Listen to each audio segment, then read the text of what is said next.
오늘 제목은요, 소명이 임한 은혜, 소명에 임한 은혜라는 제목으로 함께 말씀을 나누고자 합니다.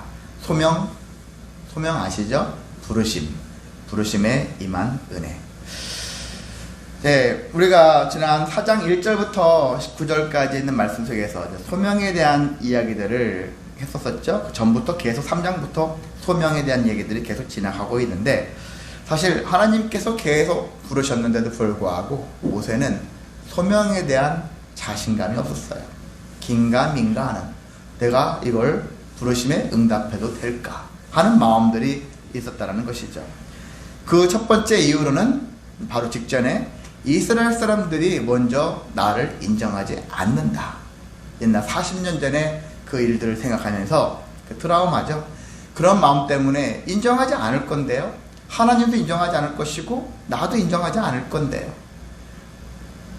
내가 2번, 3번 당하고 싶지는 않습니다. 이런 마음들을 갖게 된다는 것이거든요. 그럴 때 하나님께서는 자신감 없는 모세에게 3가지 이적을 보여주셨죠. 뱀이 되는 것, 나병이 되는 것, 그리고 나일 강물이 피가 되는 것, 이런 걸 보여주심으로 인해서 확신을 주셨다는 거예요. 그래서 우리가 그것을 통해서 하나님이 역사하시면은 어떤 역사가 분명히 이루어진다. 그리고 하나님은 가지고 있는 것을 통해서 역사하시는구나. 전혀 자신감 없는 사람이 없는 것을 끄집어내가지고 그거 해봐, 그런 것이 아니라 자신감 없는 사람한테는 있는 것을 얘기해주면 되거든요. 지금 당신에게 가지고 있는 것을 한 부각을 시키는 거죠. 그래서 하나님은 없는 거, 야, 네 안에 잠재 능력이 얼마나 많은데, 근데 지금 잠재 능력이 죽어있는데, 잠자고 있는데 잠재 능력 해봤자 소용없죠. 현재 가지고 있는 거, 보여져 있는 거, 충분히 그런 것들을 하나님께 능히 사용하셔서 그래서 역사를 하셨고 보여주셨다는 것입니다.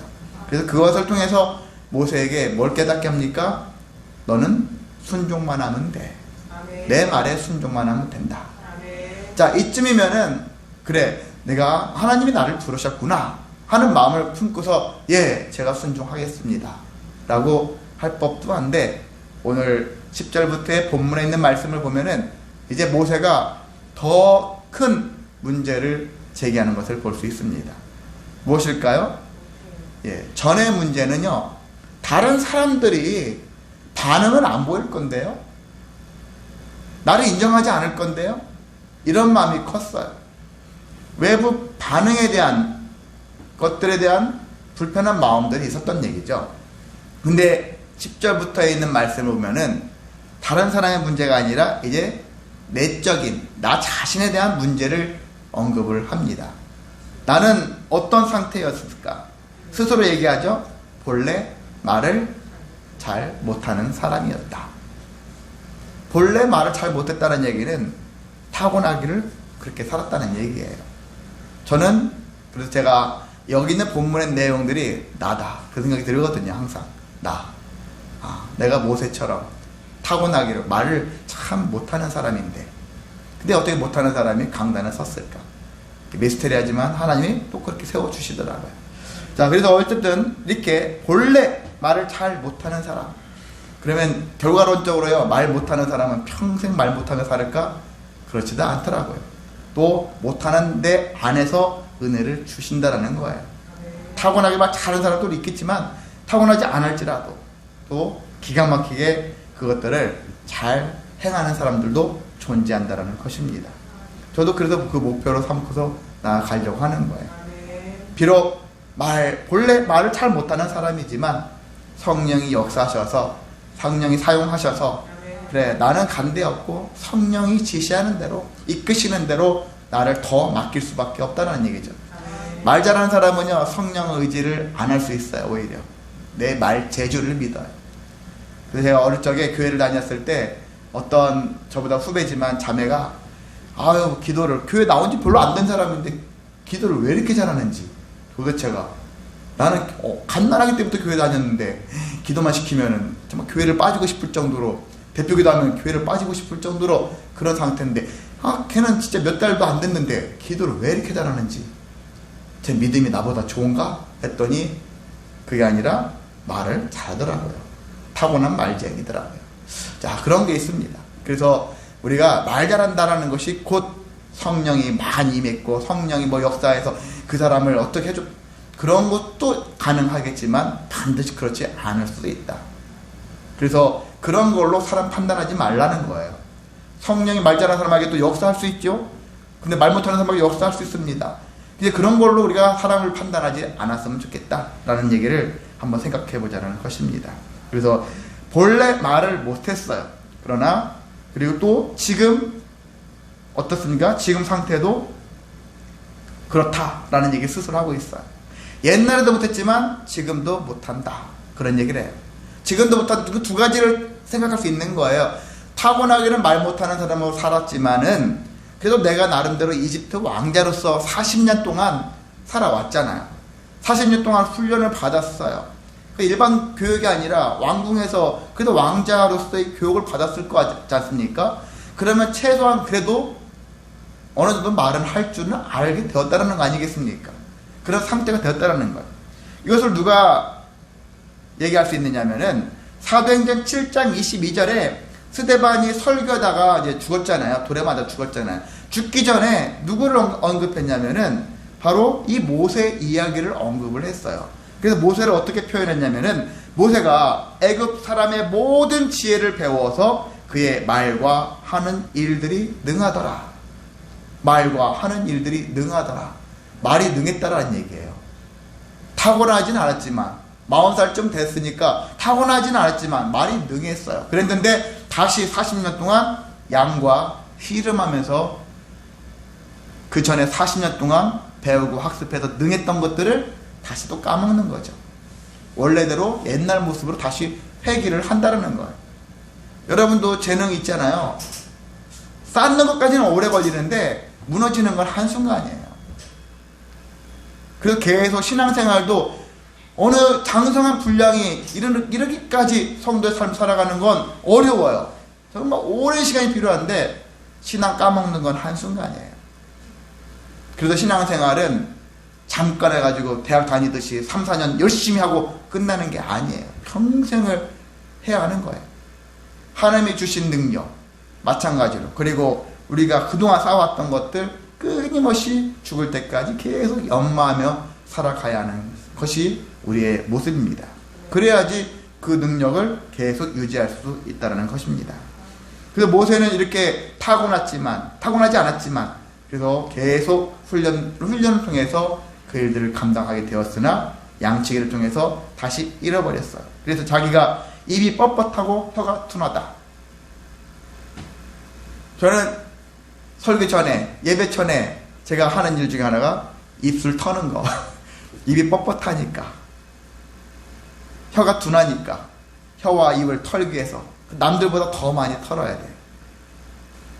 그런 어떤 핸디캡이 있겠지만은 그래도 그런 것을 통해서 내가 안주하면 안 된다. 한순간이라도 주저하면은 계속 입이 뻣뻣하고 혀가 둔한 삶을 다시 살아갈 수가 있다는 거예요. 그렇기 때문에 계속 깨어있을 수밖에 없는, 어떻게 보면은요, 저는 말 잘하는 사람보다 말 못하는 것이 지금으로서는 더 감사했다, 이렇게 고백도 하게 되어지더라고요. 말 잘했으면 저 사람처럼 진짜 말쟁이였으면 얼마나 좋을까 그랬는데, 말 잘하는 사람보다 말 못하기 때문에 내가 계속 더 긴장해야 되고 계속 준비해야 되고 계속 사전 준비 이런 것까지 더 많은 것들을 해야 하는구나.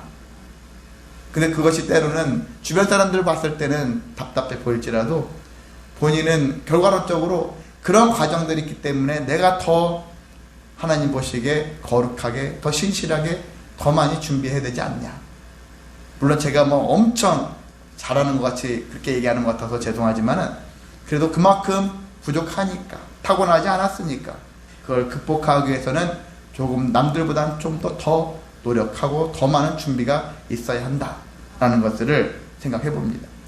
굳이 저 한 사람만 얘기하는 것이 아니에요. 지금 이제 모세처럼, 그리고 수많은 사람들이 지금 그렇거든요. 여러분이 일반적으로 생각하면 목사님들이 다 말쟁이 같죠? 그렇지 않아요. 목사님들이 대부분이 있잖아요. 말쟁이가 아닌 사람들이 훨씬 많아요.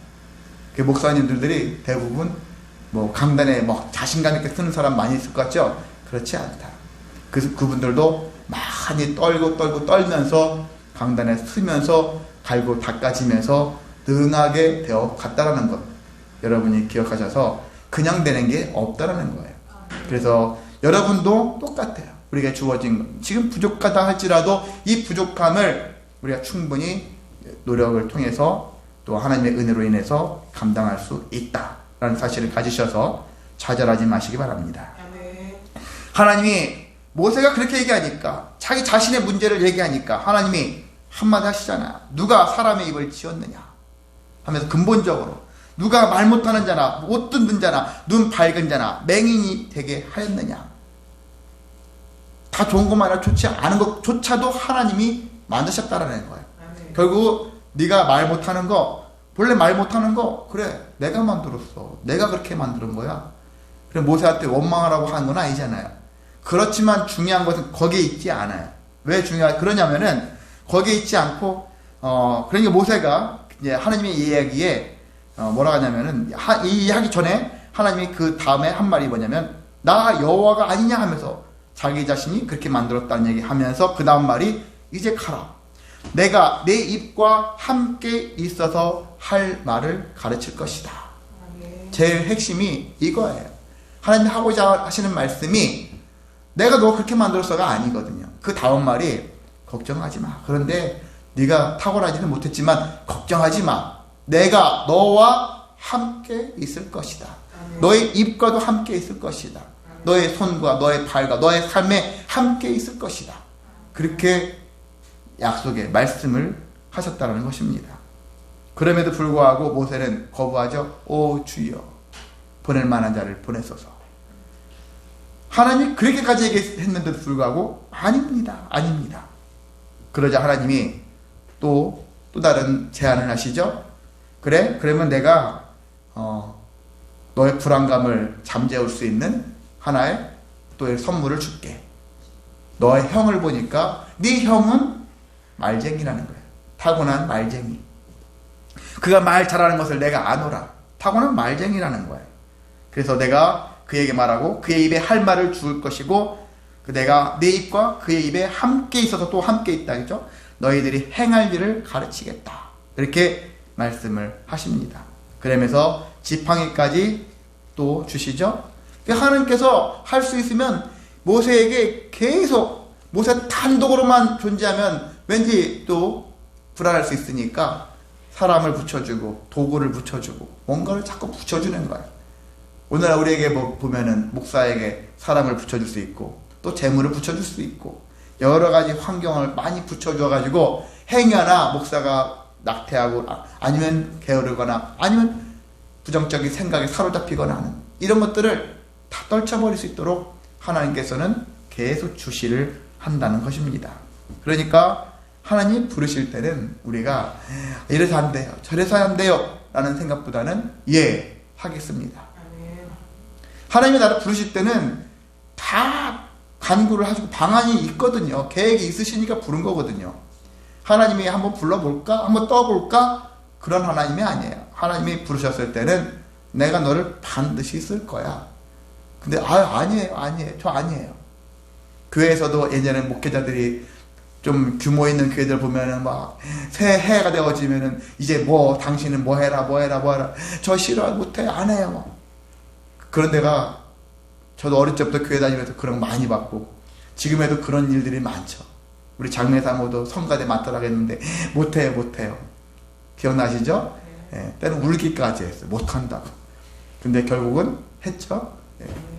그래도 결과적으로 순종했으니까 또 다른 하나님의 은혜가 있는 것처럼 이래서 못해요, 저래서 못해요, 내가 어떻게 될지 저 불안해서 못해요. 그건 나중 일이고 나중에 떠나게 되면 떠나면 되는 것이고 미리 왜 떠나지도 않으면서 떠날 것까지 걱정하면서까지 안 하냐. 하나님 부르실 때. 그래서 우리는 그래요. 누가 부르실 때는 내가 자진해서 해놓고서 얼마 하다가 스스로 떠나버린다면 그렇죠. 책임감 없죠. 그런데 적어도 위에서 다른 사람이 하나님이 부르실 때는 순종하고 가는 거예요. 그래도 하게 되어지면 계속 할 수 있고 못하게 되면 또 거기까지가 이유가 있겠죠. 뭔가 내가 하고자 한 게 아니니까 그런 마음을 가지고 여러분이 더러 그런 분별력 있게 하나님의 부르심에 응답하며 살아가시기를 소망합니다. 자, 모세는 결국 하나님의 소명에 응답을 했어요. 부르심에 응답을 했습니다. 자, 무엇에 응답을 했을까? 제가 한번 생각을 해봤어요. 제가 오늘 차장 앞서 말씀드릴 때도 인생 문제의 답은 예수다, 그런 얘기 했지 않습니까? 모든 인생의 문제는 답이 다 예수예요. 문제. 그래서 제가 예전에 같이 막 할 때도 있었잖아요. 모든 문제 백문일답, 뭐 그렇게 했잖아요. 백문일답. 100가지 문제가 있을지라도 거기에 대한 모든 답은 다 예수 쓰면 된다. 공부 못한 애들은 학교에서 객관식 1번만 쭉 쓰면 3번 쭉 쓰고 그러잖아요. 참 어떻게 보면 지혜로운 거죠. 예, 그래도 더 많이 맞을 수 있다. 근데 우리 인생의 진짜 문제, 모든 문제의 답은 예수다 라는 사실을 우리가, 제가 지난 주일에도 말씀드렸을 거예요. 그냥 시험지만 보고 머리로만 막 지식으로만 갖지 말고 삶에서 왜 예수가 답인지를 체험해보자. 체험해보자는 거예요. 저도 사실 체험 많이 못했어요. 예전에 많이 못하고 맨날 그냥 시험지, 진짜 시험지와 그 답, 이걸 찾고 삶에 적용을 못하며 살았어요. 이론적인 머리로만 가지고 살아왔거든요. 근데 지금은 그걸 삶에 녹여지고 또 녹여내고 하면서, 어떨 때는 제가 제 아내지만 참 나보다 정말 신앙의 그 적용을 참 잘하며 산다. 제가 많이 배우거든요. 오히려 역으로 배웁니다. 그런 것처럼요, 여러분도 여러분 주변에 그런 사람들을 한번 만났으면 좋겠어요. 그런 사람을 두었으면 좋겠습니다. 정말 신앙을 잘 적용해가지고 삶 속에서 적용을 잘하면서 살아내는 사람들을 가까이 하셔야 돼요. 그러면서 그들을 배워야 돼요. 그들을 본받고 그들처럼 나도 부르셨을 때, 사명 주셨을 때 그대로 함께 순종할 수 있는 태도, 이런 태도를 지니시기를 소망합니다. 자, 무엇이 소명에 응답하게 했었을까? 그런 것처럼 여기에 모든 인생의 문제의 답이 예수인 것처럼 여기에 모든 소명에 대한 응답의 동기는 바로, 저는 그렇게 생각했어요. 하나님이 모세에게 내가 너와 함께 하리라. 아멘. 이 말씀에 모세가 계속, 모세는 처음 들은 얘기가 아니에요. 지금 오늘 여기 본문에 있는 한두 절에서 처음 들은 얘기가 아닙니다. 이미 그 전부터 3장부터 계속 소명하셨을 때 계속 중간중간마다 하신 말씀에 가장 제일 많이 하신 말씀, 제일 많이 강조하신 말씀이 내가 너와 함께 하리라. 아멘. 이 말씀의 은혜를 받아야 돼요. 아멘. 여기에 본문만 놓고 봐도 그렇습니다. 3장 12절에 내가 너와 함께 있으리라 말씀하셨고요. 4장 12절에도 내가 너와 함께 있어 할 말을 가르치리라. 15절에도 내가 내 입과 그의 입에 함께 있어서 너와 함께. 아멘, 아멘. 이렇게 말씀하셨을 때 모세가 움직인다는 거예요. 나 혼자가 아니구나. 그렇잖아요. 장례 사모가 교회를 오는데 같이 안 오고 만약에 저를 당신 혼자가 하면은 제가 기분도 나쁠 것 같아요. 근데 내가 당신과 함께 갈 거야. 그러면 저는 더 즐거운 마음으로 교회를 오겠죠. 그렇죠. 어디 가더라도 당신과 함께 갈 거야. 그럼 괜히 같이 가고 싶은 마음이 드는 거예요. 당신 혼자 갔다 와. 나 귀찮아. 나 힘들어. 이러면은 나도 가기 싫은 거예요. 그런 것처럼. 근데 이러한 모세가 내가 혼자 이 일을 해야 된단 말이야? 입이 뻣뻣하고 혀가 둔한 내가 이 일을 해야 한단 말이야? 이런 마음이 들었다면은 못했을 거예요. 근데 하나님이 그것도 전지전능하신 위대하신 하나님이 내가 함께 할 건데 뭘 걱정이냐.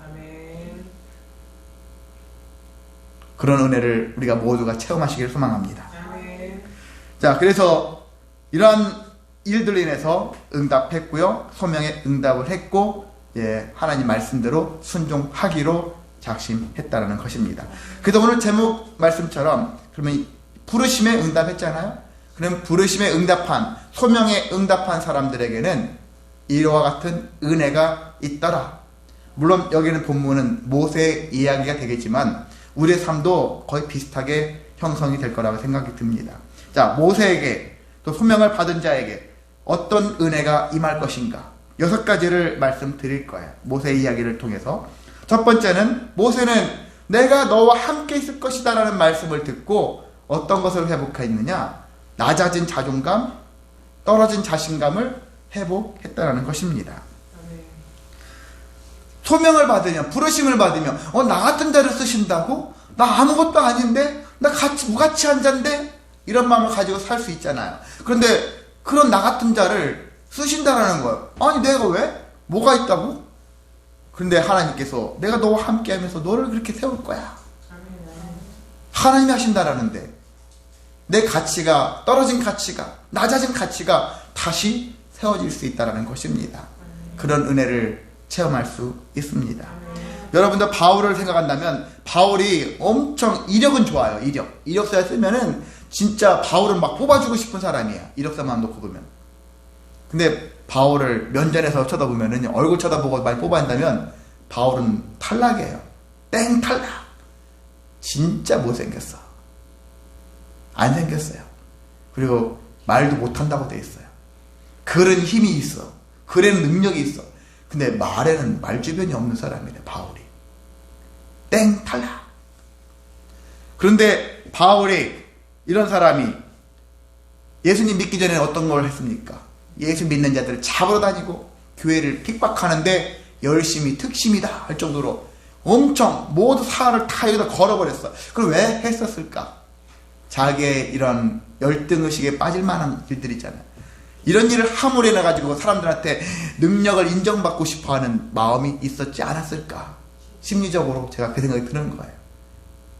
그런 열정이 이것을 열심히 해서 일 잘하는 친구네, 이런 소리라도 듣고 싶지 않았을까?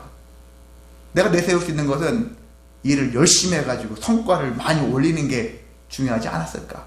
그래서 더 누구보다 열심히 하지 않았을까? 제 생각일 수 있지만요, 그런 생각이 들더라고요.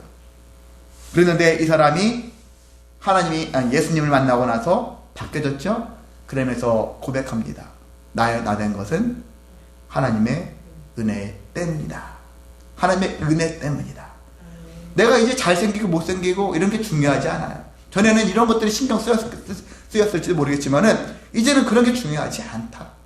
키 작은 것, 안짱다리, 눈썹이 일자 눈썹, 뭐 이런 얘기 하잖아요, 바울에 대해서. 그런데 그런 게 중요하지 않은 거예요. 그리고 옛날에 내가 공부 잘했던 거, 누구 뭐 문화생이라는 거, 이런 것들 수많은 이력 다 중요하지 않아. 다 배설물 같아. 지금 나한테는 예수밖에 없어. 아멘. 이런 고백을 하는 거예요. 예수 때문에 이제 어떤 사람들의 공격에도 다 이겨낼 수 있는 거예요. 옛날에 그게 시달리지 않아요. 옛날에 그 못생긴 거 이런 거 중요하지 않아요. 잘난 것을 뻐기고 싶어하는 마음, 성과를 사람들한테 막 드러내고 싶은 마음, 이런 게 중요하지 않아요. 왜 그런 일에 내 인생을 내가 바칠까? 내가 할 수 있는 일은 예수님에 대해서만 내 인생을 바쳐도 충분한데, 부족한데, 이런 마음을 가질 수 있게 되었다는 것입니다. 소명을 받으니까요, 바로 이런 일이 생겼다는 것입니다. 이제 내가 안 보여야 하는 거야. 나의 부족한 면이 안 보여요. 나의 부족한 면이 안 보이고 오직 주님만이 보이더라. 그리고 내 능력이 안 보여. 내가 잘하고 못하고가 중요하지 않아요. 왜? 능력이 하나님이 계신데, 능력을 하나님을 말미암아서 나오는데 내가 보일 겨를이 없는 거예요. 소명을 받은 자는 그렇다는 거예요. 내가 중요하지 않아요. 내가 중요하지 않습니다.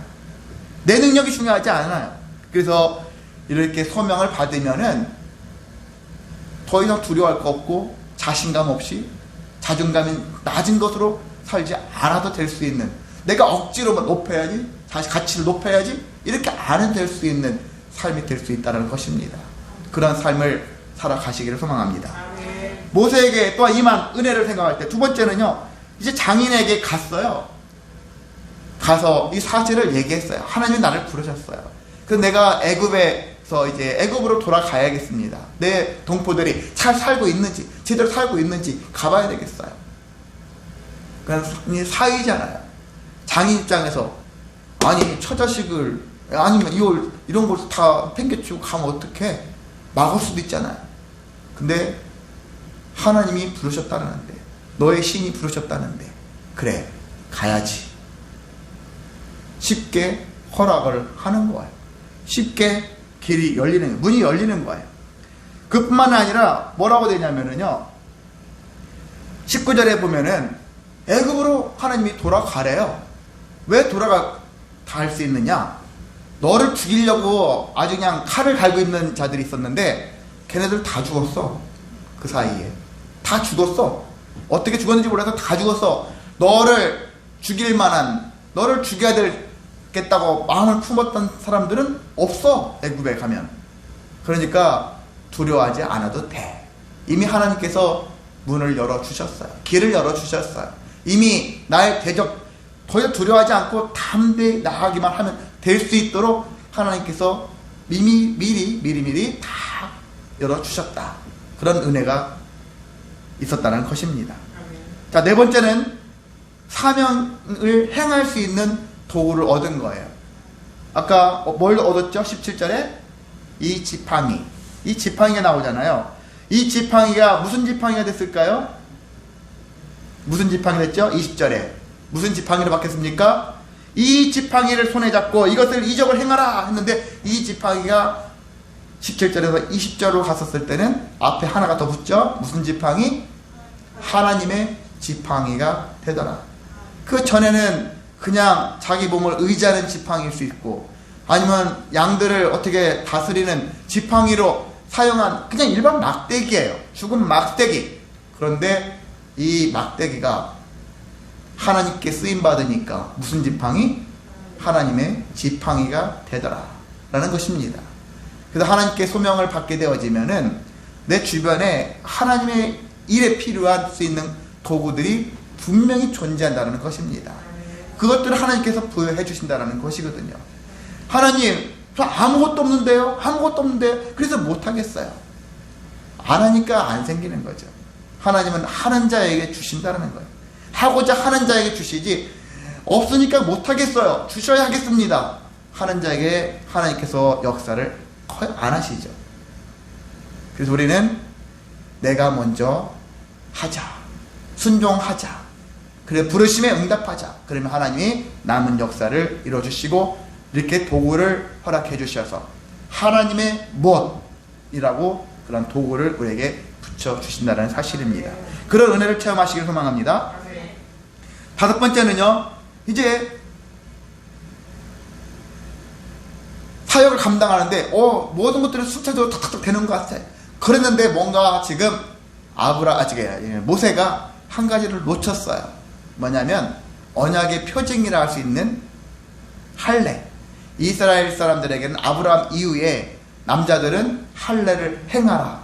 그래서 할례를 행하라 했는데 모세가 그 일을 하지 못했어요. 자식들을 행하지 못했어요. 근데 본문 내용 보면 갑자기 내용이 이상하게 흘러가요. 이제 애굽으로 가는 길인데 하나님이 모세를 죽이려고 했어요. 아니, 언제는 부르시고 언제는 죽이시네? 왜 그런가 했더니 할례를 받아 써야 되는데 받지 않은 거예요. 그래서 그걸로 인해 가지고 모세의 아내가 미리암이 아니죠? 누구였지? 십보라가 할례를 하고서 그 표피를 모세에게 여기 보면은 줬더라 했다는 얘기 나와요. 그런 얘기 했는데, 자, 그런 얘기 하면서 이 일로 인해 가지고 십보라하고 그 두 아들 있죠. 두 아들은 애굽으로 안 갔어요. 미디안 그냥 아버지 집에 머물렀던 것 같습니다. 자, 그렇게 했고 모세는 혼자서 애굽을 가게 되었어요. 혼자서. 이제 그렇게 되어졌는데, 이 사실 속에서 뭘 우리가 알 수 있느냐면요, 일보다 중요한 게 거룩이다라는 거예요. 일보다 중요한 게 거룩이다. 무엇이 우선순위일 때 모세가 하나님께서 특별히 할례라는 것은 거룩을 의미하거든요. 너희는 세상 사람들과 같지 않다. 하나님의 백성이다. 그래서 뭐가 표징을 통해 가지고 하나님의 백성인 것을 의미하거든요. 구별되었다라는 것이거든요. 구별된 몸을 가지고 사명을 감당해야 한다라는 사실을 깨닫게 해줬다는 얘기거든요. 그래서 우리가 사명 감당하다 보면은요, 하나님이 처음에는 하나님 부르셔가지고 내가 열심히 그래 해야지, 의도는 좋았어. 하다 보면 하나님의 부르심은 딱 사라지고 내 의만 살아가지고 내가 막 사명에 불타올라가지고 내 분노가, 내 의, 이것들이 발동할 때가 있거든요. 말씀은, 하나님은 한마디로 한 번만 쳐라 하는데 나는 두 번 칠 수도 있거든요. 성질을 부릴 수도 있거든요. 화를 낼 수 있거나 지나친 염려에 빠질 수도 있거든요. 하나님이 당초 우리에게 주신 소명의 일들을 지나치게 적용해가지고 과하게 할 수도 있거든요. 그걸 조심하라는 거거든요. 뭐 지난번에 뭐라고 했습니까? 하나님 말씀대로는 어떻게 순종해야 된다고요? 준행함으로 순종해야 된다. 준행. 그대로 내 것을 가미하지 말라는 거예요. 추가하지 말라는 거예요. 내 생각을 집어넣지 말라는 거예요. 그렇게 했었을 때 그게 더 중요하다는 거예요. 사명 감당, 그렇게 사명을 감당해야 되는데 자칫 주님의 일이다라는 이유로 그 타이틀을 걸어놓고서 자기 생각대로 사명을 행하려고 하는 사람들이 종종 있다는 거예요. 의외로 많을 수도 있다는 것입니다. 이것을 우리가 조심하자. 모세에게 그런 것들을 한번 되돌아볼 수 있는 기회를 갖게 하셨다는 것입니다. 자, 마지막 6번째는 동역자를 붙여주신다는 거예요. 이제 모세가 혼자 가게 됐죠? 아, 또 혼자네. 또 좌절할 수 있어요. 나 혼자밖에 없네. 이런 생각이 들 수 있는데, 근데 그 사이에 하나님이 누구에게? 아론에게 네 동생 모세가 오고 있다. 너도 가서 그를 맞이해라. 어디까지 갔을까요? 성경에 보면은 하나님의 산, 호렙산까지, 신의 산까지, 그러니까 중간에서 만났다가 생각하면 될 것 같습니다. 중간에서 만났다. 모세가 애굽까지 가서 아론 형을 만난 게 아니라 중간에서 맞이해서, 그래서 모세가 거기에서 아론에게 내가 만난 하나님, 하나님의 부름받은 이유, 소명, 이런 것들, 그리고 당신 형 아론을 하나님이 어떻게 사용하실 거, 이런 모든 이야기들을 얘기를 했겠죠. 그래서 모세에게는 아론 형이지만 이 아론이 엄청난 힘이 되어진 사람이었어요. 그렇게 되어졌어요. 동역자라는 얘기죠. 함께 할 수 있는 자. 제 사설을 좀 섞은다면은 저에게는 장로의 사모가 엄청난 동역자입니다. 세상에서 그 누구보다 엄청난 사람이다. 다른 사람한테는 아닐 수 있어요. 근데 적어도 저한테는 엄청난 사람이에요. 다른 사람까지 얘기하면 다른 사람 시기하니까 못하겠지만, 하여튼 이러한, 여러분에게도 그런 사람들이 있기를 원합니다. 나의 그 엄청난 사람이 있기를 원합니다. 그런 사람과 더불어서 믿음의 삶을 살아갔을 때 우리는 쉽게 좌절하지 않고 넘어지지 않을 수 있고 자만하지 않을 수가 있고요, 포기하지 않을 수가 있게 되어집니다. 그래서 우리가 이런 소명받으면 이런 놀라운 은혜가 있다는 사실. 그러니까 주님 부르실 때, 하나님 부르실 때 어떻게 하자고요? 아멘으로 순종하자. 두려워하지 말고, 하나님 나와 함께 하신다는데, 그리고 하나님이 다 준비하신다는데 내가 가면 된다는 거예요. 3월 한 달도 그렇게 주님께 부름받고 나아가서 믿음의 승리를 이루어가는 저와 여러분 되시기를 주님의 이름으로 소망하고 축복합니다. 기도하겠습니다. 사랑 많으신 하나님 아버지, 감사를 드립니다.